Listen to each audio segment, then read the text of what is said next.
Let's have a serious talk. So serious that we're going to wear my seatbelt to do it. Many of you guys talk about going back to a W-2. I went back to a W-2. Pedro, you should go back to a W-2. Pedro, you should have took that job they offered you a couple of months ago. And I get it. The times right now in the gig economy with food delivery, catering, shopping, for most, it's the worst it's ever been. The opportunities aren't there as much because the saturation levels and in the low base pay. I've talked about it ad nauseum on this channel. I was doing a Uber Eats shop and pay at Target. And I'm walking and I noticed two people talking to one another and they had their phone in their hands. They were shoppers. It looked like they might have been shipped or Instacart or I couldn't tell, but they had a device, they were buying items. And they were talking, man, it's just not the same anymore. In passing, I hear him say it, there's just so many drivers I can't make the money I used to make. We all have felt that. We all get what that means. But is it time for you to go back to a W-2?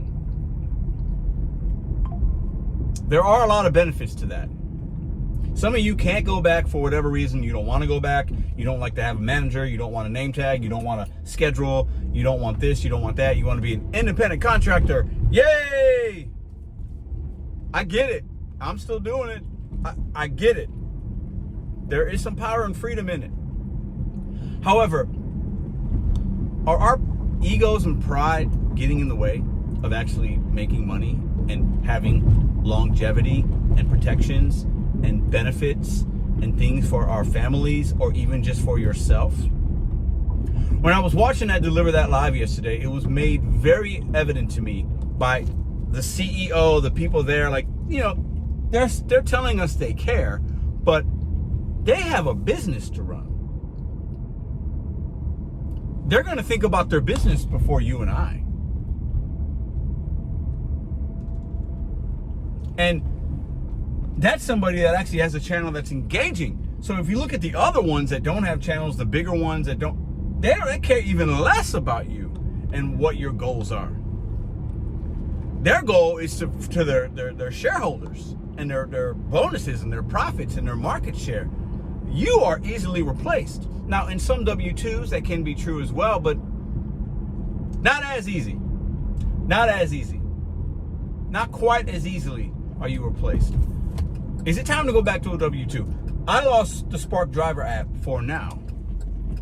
What's interesting is I did 3 Walmart pickups today on a whole nother app. So the money for me has not really been impacted at all yet. You lose one app, you give other apps more time, you try different things. But at some point, when all the apps go away, when the opportunities dry up, when customers stop ordering, and we're seeing that with the food stuff, like the groceries, that might be a little bit different, but I even saw something where Walmart is testing their in-house delivery drivers. And at my Walmarts, they have their little SUV truck or whatever, and they do some of those general merchandising routes themselves, but they're actually hiring in some cities drivers for Walmart to do the deliveries that you and I would do. Now, that's not going to be everywhere, but Walmart wants to have some sense of control, and as they're growing that business, Walmart has limited trust in us. They just do. This is very transient. People come, they go. They understand with certain regulations or laws, there's going to be, their workforces might be smaller. They're deactivating people. I mean, is it time to go back to a W-2? You can't listen to me as a content creator that makes money on YouTube. You cannot listen to me. When it comes to this kind of stuff, I'm telling you, you can't. Because just because I stay in it, my experience and how I do the apps and the money that I make with the other things that I do is very different than most people that do this work, and probably most people that watch the channel. It's different, not better, different. I'll tell you this right now. Going back to a W-2 is something that I've been thinking about more over the last month or so. Not that I would do it, not that I'm like worried or scared, but I think about what would that feel like? What would I do? Would I go back to the field of what I know, the restaurant industry? Probably not. I would do something different. But there's nothing wrong with going back to a W-2 or being hired somewhere to do work. It doesn't have to be a traditional W-2 like you might have done before. It could be some other type of contract work, but you still have some kind of boss or a deadline or goals or quotas to meet, whether it's in sales or whatever. Don't stay in this longer than you have to, just because you think it's going to get better. It'll get better. It'll get better. For some of you, it will. I'm going to keep making these type of videos because this is the reality. And a lot of you guys that are watching, you're just waiting for the pot of gold at the end of the rainbow that used to be. That pot of gold might be gone. A lot of other people were chasing that same pot of gold.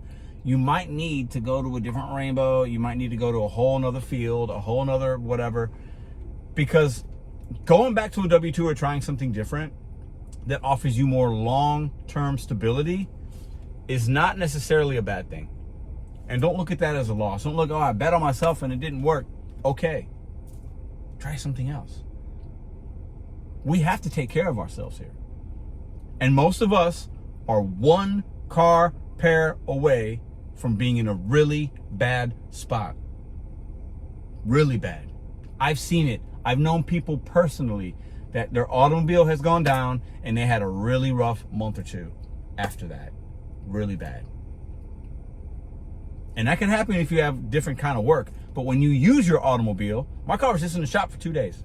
Had to get some things done, minor stuff. Thank God I was able to, but I was down for 2 days.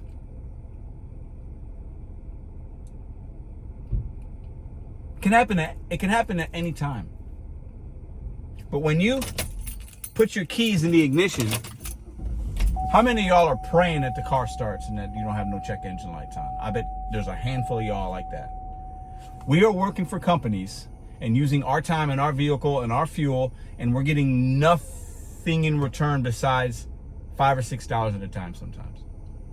$8 on a catering, $40 on a catering. But we're really not building towards anything long-term. Unless there are a lot of y'all that are doing this part-time. I get it.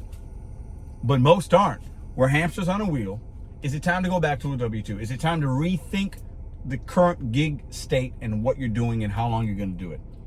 This video was for somebody. I don't know who. It wasn't for many. But it was for somebody just to get you thinking about how are you feeling? How are you doing? Do your numbers at the end of this week. That's the challenge right now. At the end of this week, I want you to do your numbers and compare it to 6 months ago, or if you were doing this a year ago, compare it to a year ago, and look at your profitability and then tell me, look in the mirror and say, how do I feel about what I'm doing? Is this worth it? Am I going to be doing this 6 months from now? If the answer is no, start looking for something else right now. I appreciate y'all, and I love each and every one of y'all. See you in the next video.